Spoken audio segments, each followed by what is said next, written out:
ನೀನು ಹೇಗೆ ಕುಂಟಿ ಮತ್ತು ಕಪ್ಪಾಗಿದೆಯಾ ಹಾಗೆ ನಿನ್ನ ಮಗು ಕೂಡ ಇರುತ್ತೆ. ನನ್ನ ಅತ್ತೆ ನಗಾಡುತ್ತಾ ಹೇಳಿದ್ರು. ಇದನ್ನು ಕೇಳಿ ನನಗೆ ತುಂಬ ನೋವಾಗ್ತಾ ಇತ್ತು. ನನ್ನ ಮೇಲೆ ನೋಡಿ ದೇವರ ಹತ್ರ ಬೇಡ್ಕೋತಿದ್ದೆ. ಒಂದು ನನ್ನ ಅತ್ತೆ ಬಂದು ನನ್ನ ಹತ್ರ ಕ್ಷಮೆ ಕೇಳಿದ್ರು. ನಾನು ವಿಷಯ ಕೇಳಿದಾಗ ಅತ್ತೆ ಸ್ಯಾರಿಯನ್ನು ತೆಗೆದು ತೋರಿಸಿದಾಗ ನನಗೆ ನೋಡೋದಕ್ಕಾಗಲಿಲ್ಲ. ಅಲ್ಲಿ ನಾನು ಚಿಕ್ಕವಳಾಗ್ಲಿಂದ ನನ್ನ ನೋಡೋದವರೆಲ್ಲ ತುಂಬ ಬೇಜಾರಿನಿಂದ ನೋಡ್ತಾ ಇದ್ರು. ನನ್ನ ಕಾಲು ನಾನು ಹುಟ್ಟಿದಾಗಲಿಂದ ಪೋಲಿಯೋ ಆಗಿತ್ತು. ಆದರೆ ನಾನು ಬೇರೆ ಹುಡುಗಿಯರಿಗಿಂತ ಕಮ್ಮಿ ಅನ್ಕೋತಿರ್ಲಿಲ್ಲ. ನನ್ನಮ್ಮ ಯಾವಾಗಲೂ ನನ್ನ ಹತ್ರ ಜನರು ಏನಾದರೂ ಹೇಳ್ಕೊಳ್ಳಿ, ಅವ್ರ ಮಾತಿಗೆ ತಲೆ ಕೆಡಿಸ್ಕೋಬೇಡ, ದೇವರಲ್ಲಿ ನಂಬಿಕೆ ಮಡಗು, ದೇವರು ನಿನ್ನ ಒಳ್ಳೆತನ ಮತ್ತು ಸ್ವಚ್ಛ ಮನಸ್ಸು ನೋಡುತ್ತೆ. ನನ್ನ ಅಮ್ಮನ ಮಾತು ಒಪ್ಪುತ್ತಾ ಇದ್ದೆ. ಆದರೆ ಹೊರಗಿನ ಪ್ರಪಂಚ ಹೊರಗಿನ ರೂಪ ನೋಡುತ್ತಾ ಇತ್ತು. ಅದನ್ನು ನೋಡಿ ಅವರ ಬಗ್ಗೆ ಮಾತಾಡ್ತಾ ಇದ್ರು. ಅಮ್ಮ ಹೇಳಿದ ಹಾಗೆ ನನ್ನ ಜೊತೆನೂ ಹಾಗೆ ಆಗ್ತಾ ಇತ್ತು. ನನಗೀಗಲೂ ಜ್ಞಾಪಕ ಇದೆ. ನನ್ನ ಅಮ್ಮ ಅಳುತ್ತಾ ಅಡುಗೆ ಮನೆಯಲ್ಲಿ ನಿಂತಿದ್ರು. ಕಣ್ಣಿನ ನೀರು ತವದ ಮೇಲೆ ಬೀಳ್ತಾ ಇತ್ತು. ನನ್ನ ಅಮ್ಮನ ಹತ್ರ ಹೋಗಿ ಯಾಕಮ್ಮ ಅಳ್ತಾ ಇದ್ದೀಯಾ ಅಂತ ಕೇಳಿದಾಗ ಅಮ್ಮ ಬೇಗ ಕಣ್ಣೀರನ್ನು ಒರೆಸಿ ನಗಾಡುತ್ತಾ ಏನೂ ಇಲ್ಲ ಕಣಮ್ಮ, ಅದು ಕಣ್ಣಿನಲ್ಲಿ ಏನೋ ಹೊಟ್ಟೋಗಿತ್ತು ಅಂತ ಹೇಳಿದರು. ಆದರೆ ನನಗೆ ಗೊತ್ತಿತ್ತು ಇದು ಕಣ್ಣಿನಲ್ಲಿ ಏನೋ ಹೋಗಿದ್ದಲ್ಲ, ಬದಲಾಗಿ ಜನರ ಒಂದೊಂದು ಮನಸ್ಸಿಗೆ ನೋವಾಗುವ ಮಾತಿನಿಂದ ಅಂತ. ನನ್ನ ಚಿಕ್ಕಮ್ಮ ಯಾವತ್ತೂ ನನ್ನ ಕೆಳಮಟ್ಟದಿಂದ ನೋಡ್ತಾ ಇದ್ರು, ಮಾತು ಮಾತಿಗೆ ಬೈತಾ ಇದ್ರು. ನನಗಿನ್ನೂ ನೆನಪಿದೆ, ನನಗೆ 8 ವಯಸ್ಸಿದ್ದಾಗ ನಾನು ಗಲ್ಲಿಯ ಹೆಣ್ಮಕ್ಳ ಜೊತೆ ಆಟ ಆಡಬೇಕಾದ್ರೆ ಅವಳು ಓಡಬೇಕಾದ್ರೆ ನನಗೂ ಓಡೋದಕ್ಕಾಗ್ತಾ ಇರಲಿಲ್ಲ. ಅವ್ರು ಓಡುವಾಗ ನಾನು ನನ್ನ ಮನೆಯ ಬಾಗಿಲ ಹತ್ರ ನೋಡ್ತಾ ಅನ್ಕೋತಿದ್ದೆ, ಬಹುಶಃ ನನಗೂ ಹಾಗೆ ಕಾಲುಗಳಿದ್ದು ನನಗೂ ಆಗ್ತಾಯಿತ್ತು ಅಂತ. ಅದು ನನ್ನ ಆಸೆ ಆಕಾಂಕ್ಷೆಗಳನ್ನು ಯಾರ ಜೊತೆನೂ ಶೇರ್ ಮಾಡ್ಕೋತಿರ್ಲಿಲ್ಲ. ಒಂದಿನ ನಾನು ಓಡಲು ಪ್ರಯತ್ನ ಮಾಡಿದ್ದೆ, ಒಂದು ಹುಡುಗಿಯ ಸಹಾಯದಿಂದ. ಮೆಲ್ಲಗೆ ಓಡಲು ಸ್ಟಾರ್ಟ್ ಮಾಡಿದೆ. ನನಗೆ ಗೊತ್ತಿತ್ತು ನಾನು ಬೀಳ್ತೀನಿ ಅಂತ. ಆದರೂ ನಾನು ಹೇಗಾದರೂ ಹೋಗಲೇಬೇಕು ಅಂತ ಓಡಲು ಸ್ಟಾರ್ಟ್ ಮಾಡಿದೆ. ನನ್ನ ಚಿಕ್ಕಮ್ಮನ ಮಗಳು ಯಾವಾಗಲೂ ನಮ್ಮ ಜೊತೆ ಆಟ ಆಡೋಕ್ಕೆ ಬರ್ತಾನೆ ಇದ್ಳು ಮನೆಗೆ. ಅವಳು ನನ್ನ ನೋಡಿದ ತಕ್ಷಣ ನೋಡಿ ನೋಡಿ ಕುಂಟಿ ಓಡ್ತಾ ಇದ್ದಾಳೆ ನೋಡಿ ಅಂತ ನಗಾಡ್ತಾ ಇದ್ಳು. ನನಗೆ ಇದೊಂದು ಶಬ್ದ ಮನಸ್ಸಲ್ಲಿ ಕೂತ್ಕೊಬಿಟ್ಟಿತ್ತು. ಅವಳ ಮಾತು ಕೇಳಿ ಎಲ್ಲ ಹುಡುಗಿಯರು ನಗಾಡಲು ಆರಂಭಿಸಿದರು. ಯಾರೂ ನನ್ನ ಸಹಾಯಕ್ಕೆ ನನ್ನ ಕೇರ್ ಮಾಡಲಿಲ್ಲ. ಬದಲು ಎಲ್ಲ ನನ್ನ ಅಪಹಾಸ್ಯ ಮಾಡ್ತಾಯಿದ್ರು. ನಾನು ಕೋಪದಿಂದ ಅವರನ್ನು ನೋಡಿದೆ, ಮೇಲಕ್ಕೆ ನೋಡಿದೆ ಮತ್ತು ದೇವರಲ್ಲಿ ಪ್ರಾರ್ಥನೆ ಮಾಡಿದೆ.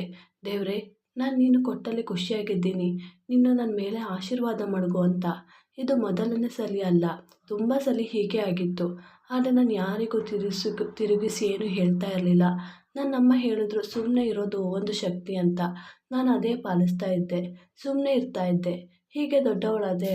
ಆವತ್ತು ನನ್ನ ಚಿಕ್ಕಮ್ಮನ ಮಗಳ ಮದುವೆ ಇತ್ತು. ಅವತ್ತು ಎಲ್ಲರ ಮುಂದೆ ಚಿಕ್ಕಮ್ಮ ನಿನಗೆ ನಿನ್ನ ಹಾಗೆ ಗಂಡ ಮತ್ತು ಮಕ್ಕಳಾಗ್ತವೆ ಅಂತ ಹೀಯಾಳಿಸ್ತಾ ಇದ್ರು. ಇದನ್ನು ಕೇಳಿ ಸಭೆಯಲ್ಲಿದ್ದ ಎಲ್ಲರೂ ಸುಮ್ಮನೆ ಆದರು. ಆದರೆ ನನ್ನ ಮನಸ್ಸು ಮುರಿದು ಹೋಗಿತ್ತು. ನಾನು ಹೇಳಲು ಬಂದೆ, ಆದರೆ ಅಮ್ಮ ಬಂದು ನನ್ನ ಕೈ ಹಿಡಿದ್ರು, ಸುಮ್ಮನೆ ಇರಲು ಹೇಳಿದ್ರು. ನಾನು ಸುಮ್ಮನೆ ಆದೆ. ಅಲ್ಲಿ ಸ್ವಲ್ಪ ಹೆಂಗಸರು ಚಿಕ್ಕಮ್ಮನ ಮಾತಿಗೆ ಒಳಗೆ ನಗಾಡ್ತಾ ಇದ್ರು. ಅದು ಸ್ವಲ್ಪ ಜನರು ಬೇಜಾರು ಮಾಡ್ತಾಯಿದ್ರು. ಆದರೆ ಅವರಲ್ಲಿ ಯಾರೂ ಮುಂದೆ ಬಂದು ಏನೂ ಹೇಳಲಿಲ್ಲ. ಚಿಕ್ಕಮ್ಮ ಅಮ್ಮನ ಹತ್ರ, ಅಯ್ಯೋ, ನಾನು ಇದೇನು ಹೇಳ್ತಾ ಇದ್ದೀನಿ, ನಿನ್ನ ಮಗಳ ಮದುವೆನೂ ಅದು ಕನಸಲ್ಲೇ, ಅದು ಯೋಚನೆ ಮಾಡೋದೇ ವೇಸ್ಟು, ಅವಳಿನ್ನು ಮನೆಯಲ್ಲೇ ಕೂತಿರ್ತಾಳೆ ಅಂತ ಹೇಳಿದ್ರು. ಆಗ ಅಮ್ಮ ಹೇಳಿದ್ರು, ಲೇ, ದೇವ್ರು ಎಲ್ಲ ನೋಡ್ತಾ ಇದ್ದಾನೆ ಕಣೆ ಅಂತ. ನನಗೆ ಗೊತ್ತಿತ್ತು ದೇವರು ಒಳ್ಳೆಯವರಿಗೆ ಯಾವತ್ತೂ ಅನ್ಯಾಯ ಮಾಡಲ್ಲ ಅಂತ. ನಾನು ಮನೆಗೆ ಬಂದು ಅಳುತ್ತಾ, ಅಮ್ಮ, ಚಿಕ್ಕಮ್ಮ ಹೇಳೋ ಹಾಗೆ ನಾನು ಇಷ್ಟು ಕೆಟ್ಟದಾಗಿದ್ದೀನಾ, ನಾನು ಯಾವುದಕ್ಕೂ ಪ್ರಯೋಜನ ಇಲ್ವಾ ಅಂತ.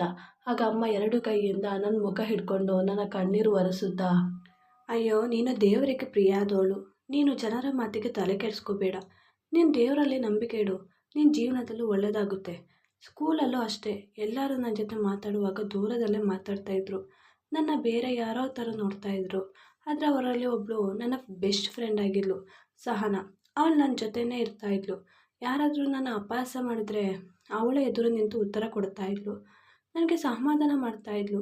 ಮೇಘನ, ನೀನು ಈ ಜಗತ್ತಿನ ಮಾತಿಗೆ ಹೋಗಬೇಡ ಅಂತ. ನಾನು ಅಂದ್ಕೊಂಡೆ ನನಗೆ ಒಂದು ಒಳ್ಳೆಯ ಫ್ರೆಂಡ್ ಸಿಕ್ಕಿದ್ಲಲ್ಲ ಅಂತ. ಆದರೆ ಅದು ತಪ್ಪಾಗಿತ್ತು. ಒಂದು ದಿನ ಸಹನಾ ಲಂಚ್ ಸಮಯದಲ್ಲಿ ನನ್ನ ಜೊತೆ ಹೇಳಿದ್ಲು, ನೀನು ಶಾಲೆ ಬಿಟ್ಟು ನನ್ನ ಜೊತೆ ಬರ್ತೀಯಾ, ನಿನ್ನ ಒಬ್ಬರ ಜೊತೆ ಮೀಟ್ ಮಾಡಿಸ್ಬೇಕು ಅಂತ ಹೇಳಿದ್ಲು. ನನಗೆ ಆಶ್ಚರ್ಯ ಆಯಿತು. ನಾನು ಆಯಿತು ಅಂತ ಹೇಳಿದ್ದೆ. ಆಗ ಅವಳು ಹೇಳಿದ್ಲು, ಈ ಮಾತನ್ನು ಯಾರಿಗೂ ಹೇಳಬೇಡ ಅಂತ, ಸೀಕ್ರೆಟ್ ಅಂತ. ನಾನು ಹಾಂ ಅಂತ ಹೇಳಿದ್ದೆ. ಸ್ಕೂಲ್ ಬಿಟ್ಟ ತಕ್ಷಣ ನನ್ನ ಕರ್ಕೊಂಡು ಹೋದ್ಲು. ಅದು ಒಂದು ಪಾರ್ಕ್ ಆಗಿತ್ತು. ಅಲ್ಲಿ ಒಂದು ಕೆಫೆ ಶಾಪ್ಗೆ ಕರ್ಕೊಂಡು ಹೋದ್ಲು. ಒಬ್ಬ ಹುಡುಗ ಅವಳ ಕಾರ್ ದೂರದಲ್ಲಿ ನಿಂತಿದ್ದ. ಅವಳು ಹೋಗಿದ ತಕ್ಷಣ ನನ್ನ ಪರಿಚಯ ಮಾಡಿಸಿದ್ಲು, ನನ್ನ ಫ್ರೆಂಡ್ ಅಂತ. ಆಗ ಆ ಹುಡುಗ ಬಿದ್ದು ಬಿದ್ದು ನಗ್ತಾ ಇದ್ದ. ನಿನಗೆ ಬೇರೆ ಯಾರು ಸಿಕ್ಕೇ ಅಲ್ಲ ಫ್ರೆಂಡ್ ಮಾಡ್ಕೊಳ್ಳೋಕ್ಕೆ, ಅದು ಈ ಕಪ್ಪಾಗಿರುವ ಮತ್ತು ಕುಂತ್ಕೊಂಡಿರುವ ಫ್ರೆಂಡ್ನ ನಿನಗೆ ಸಿಕ್ಕಿರೋದು. ಸಹನಾಗೆ ಒಂಥರ ಆಯಿತು. ಅಯ್ಯೋ, ಜೊತೆ ಬಂದರೆ ಒಂದು ಸೇಫ್ಟಿಯಾಗಿರುತ್ತೆ ಅಂತ ಕರ್ಕೊಂಡು ಬಂದೆ ಅಷ್ಟೆ. ಆಗ ಅವನು ಈ ಮಾತಿನ ಕೇಳಿ ಇನ್ನೂ ಜೋರಾಗಿ ನಗಲು ಸ್ಟಾರ್ಟ್ ಮಾಡ್ದ. ಅವಳು ಯಾಕೆ ಅಂತ ಕೇಳಿದಾಗ, ಏನು ಇವ್ರ ಜೊತೆ ನನಗೆ ಸೇಫ್ಟಿ ಆಗಿರೋದು, ನನಗಿದ್ದನ್ನು ಕೇಳಿದ್ದೆ ಅಲ್ಲೇ ಬಿದ್ದು ಹೋಗೋ ಹಾಗೆ ಆಗಿತ್ತು. ಇಷ್ಟು ಹೇಳಿದ್ರು ಸಹ ನಾ ಏನೂ ಹೇಳಿರಲಿಲ್ಲ. ಬದಲಾಗಿ ಅಯ್ಯೋ ಇವಳು ನನ್ನ ಫ್ರೆಂಡ್ ಅಲ್ಲ, ಅದು ಬೇರೆ ಯಾರೂ ಸಿಕ್ಕಿರಲಿಲ್ಲ, ಅದಕ್ಕೆ ನಾನು ಕರ್ಕೊಂಡು ಬಂದೆ ಅಷ್ಟೇ. ನನ್ನ ಮುಖ ನೋಡಿ ನೀನು ಹೋಗು ನಾನು ಬರ್ತೀನಿ ಅಂತ ಹೇಳಿದ್ಲು. ನನಗೆ ನನ್ನ ಬೆಸ್ಟ್ ಫ್ರೆಂಡ್ ಹೀಗೆ ಹೇಳಿದ ಮೇಲೆ ತುಂಬ ನೋವಾಯಿತು. ಮುಂದೆ ಮಾತೇ ಬರ್ತಾ ಇರಲಿಲ್ಲ. ನನ್ನ ಕಾಲುಗಳು ನಡಗಲು ಆರಂಭಿಸಿದವು ಮತ್ತು ಕಣ್ಣಿನಲ್ಲಿ ನೀರು ನಿಲ್ತಾನೆ ಇರಲಿಲ್ಲ. ಹಾಗೆ ಹೋದೆ. ಅಕ್ಕಪಕ್ಕ ಏನಾಗ್ತಿದೆ ಏನು ಗೊತ್ತಾಗ್ತಾನೆ ಇರಲಿಲ್ಲ. ಕೊನೆಗೆ ಅಂದ್ಕೊಂಡೆ ಈ ಭೂಮಿಯಲ್ಲಿ ನನಗೆ ಅಂತ ಯಾರೂ ಇಲ್ಲ ಅಂತ, ಎಲ್ಲ ಅವರವರ ಉಪಯೋಗಕ್ಕೆ ಅಷ್ಟೇ ಅಂತ. ನಾನು ಇನ್ನು ಮುಂದೆ ದೇವರನ್ನು ಬಿಟ್ಟು ಬೇರೆ ಯಾರನ್ನು ನಂಬಲ್ಲ ಅಂತ ಅಂದ್ಕೊಂಡೆ.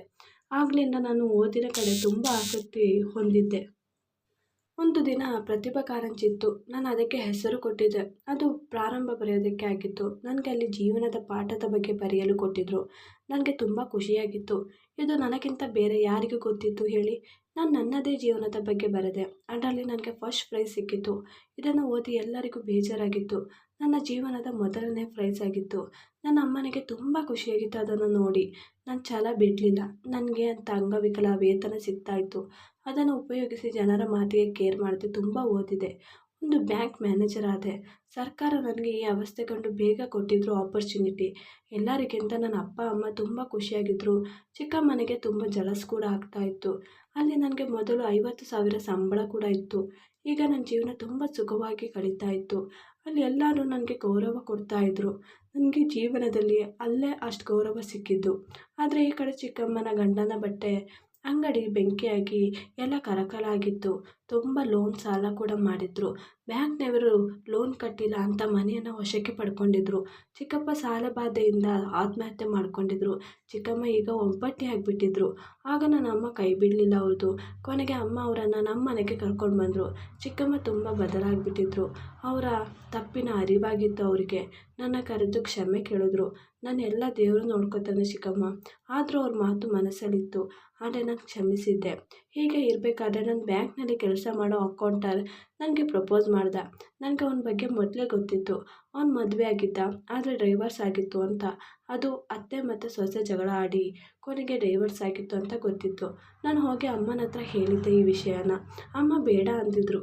ಆದರೂ ವಿವೇಕ್ ಮನೆಗೆ ಬಂದು ಅಮ್ಮ ನನ್ನ ಒಂದಕ್ಕೂ ಕಮ್ಮಿ ಮಾಡದೆ ತುಂಬ ಚೆನ್ನಾಗಿ ನೋಡ್ಕೋತೀನಿ, ನಾನು ಅವಳನ್ನು ತುಂಬ ಪ್ರೀತಿ ಮಾಡ್ತಾ ಇದ್ದೀನಿ ಅಂತ ಹೇಳಿ ತುಂಬ ರಿಕ್ವೆಸ್ಟ್ ಮಾಡಿ ಒಪ್ಪಿಸಿದ. ಕೊನೆಗೆ ಅಮ್ಮ ಒಪ್ಪಿಕೊಂಡ್ರು. ನನಗೂ ಅವನು ಇಷ್ಟ ಆಯಿತಾ. ಹಾಗೆ ಮದುವೆ ಕೂಡ ಆಯಿತು. ಅವನಿಗೆ 2 ತಂಗಿಯರಿದ್ದರು. ಅಮ್ಮ ಇದ್ದರು, ಅಪ್ಪ ಇರಲಿಲ್ಲ. ಮನೆಗೆ ಇವನೇ ದೊಡ್ಡವನಾಗಿದ್ದ. ಆದರೆ ಅವರೆಲ್ಲರ ಜವಾಬ್ದಾರಿ ಇವನಿಗೆ ಇತ್ತು. ಅವರೆಲ್ಲರಿಗೂ ನಾನು ಇಷ್ಟ ಇರಲಿಲ್ಲ. ನನ್ನ ಕಪ್ಪು ಮತ್ತು ನನ್ನ ಕಾಲು ಹೀಗೆ ಇರೋದ್ರಿಂದ. ಆದರೆ ವಿವೇಕ್ ಮುಂದೆ ಏನು ಹೇಳ್ತಾ ಇರಲಿಲ್ಲ. ಅವ್ರ ಹಿಂದೆ ತುಂಬ ಹೀಯಾಳಿಸಿ ಮಾತಾಡ್ತಾಯಿದ್ರು ನನಗೆ ಬೇಜಾರು ಕೂಡ ಆಗ್ತಾ ಇರಲಿಲ್ಲ. ಯಾಕೆಂದರೆ ನನ್ನ ಗಂಡ ನನ್ನ ಜೊತೆ ಇದ್ನಲ್ಲ ಅಂತ. ನಾನು ಅವರು ಒಟ್ಟಿಗೆ ಕೆಲಸ ಮಾಡ್ಕೊಂಡಿದ್ವಿ ಮತ್ತು 2 ತಂಗಿಯರು ಒಟ್ಟಿಗೆ ಮದುವೆ ಮಾಡಿಸೋಣ ಅಂತ ಅಂದ್ಕೊಂಡು ನಾವು ಒಳ್ಳೆ ಕಡೆ ಸಂಬಂಧ ನೋಡಿ 2 ಮದುವೆ ಕೂಡ ಮಾಡಿಸಿದ್ವಿ. ವಿವೇಕ್ ನನ್ನ ತುಂಬ ಇಷ್ಟಪಡ್ತಾ ಇದ್ದ. ನಾನು ಪ್ರೆಗ್ನೆಂಟ್ ಕೂಡ ಆಗಿದ್ದೆ. ಆಗ ಅತ್ತೆ ಮಾತಿಗೂ ನೀನು ಹೇಗಿದೆಯೋ ಹಾಗೆ ನಿನ್ನ ಮಗು ಕೂಡ ಆಗುತ್ತೆ, ಕುಂಟುತ್ತಾ ಅಂತ ಹೇಳ್ತಾ ಇದ್ರು. ಅದು ನಾನು ದೇವರಲ್ಲಿ ಪ್ರಾರ್ಥನೆ ಮಾಡ್ತಾ ಇದ್ದೆ. ಹಾಗೆ ನನ್ನ ಡೆಲಿವರಿ ಆಯಿತು. ನನಗೆ ಗಂಡು ಮಗು ಆಯಿತು. ಅದು ವಿವೇಕ್ ಥರ ಇತ್ತು. ನನ್ನ ಹಾಗೆ ಏನು ಪ್ರಾಬ್ಲಮ್ ಇರಲಿಲ್ಲ ಆ ಮಗುಗೆ. ಇದನ್ನು ನೋಡಿದ್ದೆ. ಅತ್ತೆಗೆ ಒಂಥರ ಆಯಿತು. ಆದರೂ ಏನು ಹೇಳಿರಲಿಲ್ಲ. ಆದರೆ ಒಂದು ಸಲನೂ ಮಗುನ ಎತ್ತಿಕೊಂಡಿರಲಿಲ್ಲ. ಅಮ್ಮ ನನ್ನ ಕರೆದ್ರು, ನಾನು ನೋಡ್ಕೋತೀನಿ ಅಂತ. ಆದರೆ ವಿವೇಕ್ ನಿರಾಕರಿಸಿದ. ಬೇಡ, ನಾನು ಇಲ್ಲಿ ಅವಳಿಗೋಸ್ಕರ ಒಬ್ಬ ಕೆಲಸದವಳನ್ನು ಮಡಗಿದ್ದೀನಿ, ಅವಳನ್ನು ಇಲ್ಲೇ ನೋಡ್ಕೋತೀನಿ, ನಿಮಗೆ ಹುಷಾರಿಲ್ವಲ್ಲ ಅಂತ ಹೇಳಿದರು. ಹಾಗೆ ನಾನು ಡ್ಯೂಟಿಗೆ 6 ತಿಂಗಳು ರಜೆ ಹಾಕಿದ್ದೆ. ಆದರೆ ಅತ್ತೆ ಖುಷಿಯಾಗಿರಲಿಲ್ಲ. ನನಗೆ ಅನ್ನಿಸ್ತಾ ಇತ್ತು ಅವರ ಮನಸ್ಸಲ್ಲಿ ಏನೋ ನಡೀತಾ ಇದೆ ಅಂತ. ಆದರೆ ನಾನು ಕೇರ್ ಮಾಡೋಕ್ಕೆ ಹೋಗ್ತಾ ಇರಲಿಲ್ಲ. ಹಾಗೆ ಮಗುಗೆ 1 ವರ್ಷ ಆಯಿತು. ನಾಮಕರಣ ಶಾಸ್ತ್ರ ಮಡಗಿದ್ವಿ. ಎಲ್ಲರನ್ನು ಕೂಡ ಇನ್ವೈಟ್ ಮಾಡಿದ್ವಿ. ಎಲ್ಲರೂ ಕೂಡ ಬಂದಿದ್ದರು. ಅಮ್ಮ ನನ್ನ ಮಗುಗೆ ಚಿನ್ನದ ಸರ ಮತ್ತು ಬೇರೆ ಏನೆಲ್ಲ ತಂದಿದ್ರು. ಹಾಗೆ ಶಾಸ್ತ್ರ ಆಯಿತು. ನನ್ನ ಗಂಡ ಏನೋ ಕೆಲಸ ಇದೆ ಬಂದೆ ಅಂತ ಹೇಳಿದ್ರು. ಅವರನ್ನು ಅತ್ತೆನೇ ಕಳಿಸಿದ್ರು. ಅಮ್ಮ ಮಗುಗೆ ಮಾಲೆ ಹಾಕಲು ಅತ್ತೆ ಹತ್ರ ಕೇಳಿದ್ರು, ಕೊಡಿ ನನ್ನ ಮಗುಗೆ ಹಾಕ್ತೀನಿ ಅಂತ. ಆಗ ಅತ್ತೆ, ಹಾಂ ಏನು ಹೇಳ್ತಾ ಇದ್ದೀರಿ, ನಾನು ನಿಮ್ಮ ಹತ್ರ ಏನೂ ಇಸ್ಕೊಂಡಿಲ್ವಲ್ಲ, ಹಾಂ, ನಿಮ್ಮ ಕೈಯಿಂದ ಆ ಬಾಳೆಗೊನೆ ಇಸ್ಕೊಂಡೆ ಅಷ್ಟೇ, ಬೇರೇನು ಇಸ್ಕೊಂಡಿಲ್ಲ. ಆಗ ಅಮ್ಮ ಯಾಕೆ ಸುಳ್ಳು ಹೇಳ್ತಾ ಇದ್ದೀರಾ? ನೀವೇ ನನ್ನ ಹತ್ರ ಇಸ್ಕೊಂಡಿದ್ದದ್ದು ಅಂತ ಹೇಳಿದ್ರು. ಆಗ ಅತ್ತೆ ಅಮ್ಮನ ತುಂಬ ಅಪವಾದ ಹೊರಿಸಿ ಒಂದು ಬಾಳೆಗೊನೆ ತಂದು ಜನರ ಮುಂದೆ ಏನೂ ತರದೆ ತಂದಿದ್ದೀನಿ ಅಂತ ಹೇಳ್ತಾ ಇರೋದಾ? ಹಾಗೆ ಹೀಗೆ ಅಂತ ಹೇಳ್ತಾ ಇದ್ರು. ನನಗೆ ಸಹಿಸೋಕ್ಕಾಗ್ತಾ ಇರಲಿಲ್ಲ. ನಾನು ಅತ್ತೆಗೆ ಹೇಳಿದೆ, ಇಸ್ಕೊಂಡಿದ್ರೆ ಕೊಟ್ಟು ಬಿಡಿ ಅಂತ. ಆದರೆ ನಾನು ಬ್ಯುಸಿಯಲ್ಲಿದ್ದೆ. ಅವ್ರು ತಂದಿದ್ದು ನಾನು ನೋಡಿರಲಿಲ್ಲ. ಅಷ್ಟರಲ್ಲಿ ನನ್ನ ಗಂಡ ಬಂದ. ಆಗ ಅತ್ತೆ ನೋಡು ನೋಡೋ ನಿನ್ನ ಹೆಂಡತಿ ಅವ್ರ ಅಮ್ಮ ಸೇರಿ ನನ್ನ ಎಲ್ಲರ ಮುಂದೆ ಕಳ್ಳಿ ಅಂತ ಹೇಳ್ತಾ ಇದ್ದಾರೆ. ಅವ್ರು ಏನೂ ತಂದಿಲ್ಲ, ಆದರೆ ಅವರು ತಂದಿರೋದನ್ನು ನಾನು ಎತ್ತಿ ಮಡಗಿದ್ದೀನಿ ಅಂತ ಹೇಳ್ತಾ ಇದ್ದಾರೆ.